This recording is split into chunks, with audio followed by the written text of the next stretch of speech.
ಸತತ ಸುರಿದ ಮಳೆಯಿಂದ ರಾಣೆಬೆನ್ನೂರಿನಿಂದ ಗುತ್ತಲ ಕಡೆ ಹೋಗುವ ಮಾರ್ಗ ಸಂಪೂರ್ಣ ಅಸ್ತವ್ಯಸ್ತ.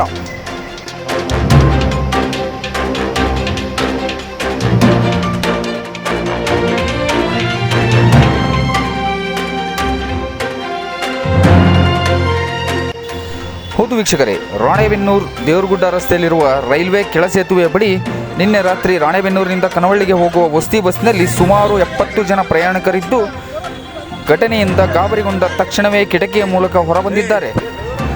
ಬಸ್ ತುಂಬಿ ಕಾಣದಂತೆ ಸಿಲುಕಿಕೊಂಡಿರುವ ಸಂದರ್ಭದಲ್ಲಿ ಜನರು ತಮ್ಮ ಪ್ರಾಣ ಉಳಿಸಿಕೊಳ್ಳಲು ಪರದಾಡಿದ್ದಾರೆ. ಇದರ ಬಗ್ಗೆ ಎಷ್ಟೋ ರೈತಪರ ಸಂಘಟನೆಗಳು ಹೋರಾಟ ಮಾಡಿದರೂ ಮೇಲ್ಸೇತುವೆ ಮಾಡಲು ಕೇಂದ್ರ ಸರ್ಕಾರ ಹಾಗೂ ರಾಜ್ಯ ಸರ್ಕಾರ ಮಾತ್ರ ವಿಫಲವಾಗಿತ್ತು.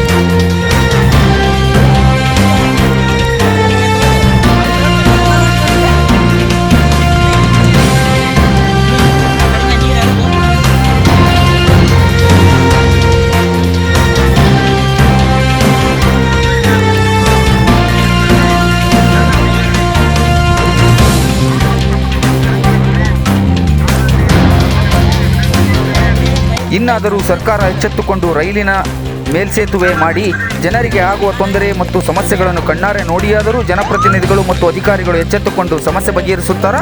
ಕಾದು ನೋಡಬೇಕಾಗಿದೆ.